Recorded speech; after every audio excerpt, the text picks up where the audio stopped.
তো বন্ধুরা, সকাল সকাল দাদাদের জন্য চা বানাতে গিয়ে আমার হাতের নখ ভেঙে গেল। তো দেখো কত কষ্ট লাগছিল, তো তার জন্য নখটা হাতে নিয়ে নিয়েছিলাম, চাটা বানালাম। তো বন্ধুরা, প্রথম থেকে ভিডিওটা দেখা যাক। রাধে রাধে বন্ধুরা। তো তোমরা সবাই জানো আমরা সনিকপুর গেছিলাম। সনিকপুর থেকে বাড়ি এসেছি ভোর 2টোর সময়, আর তারপরে ঘুমিয়ে পড়েছিলাম। ঘুম থেকে বেলা করে উঠেছি।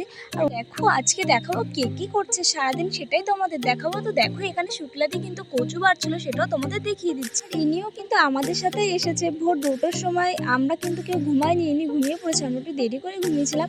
আর তারপরে উনি শুধু ঘুমিয়ে যাচ্ছে, আর আমরা দেখি এদিকে এইসব কাজই করে যাচ্ছে। আর সেটা বলেছি বলে আমার দিদির ভালোবাসা উঠছে, বলছে ওর বর বলে ঘুমায়নি বলে ও বলে দেখেছে।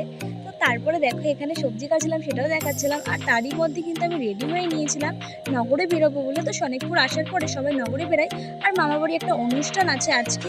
তার জন্য দেখো সব পাড়ার দিদা ঠাকুর মামিরা বৌদিরা সবাই একসাথে দেখো সবজি কাটছে।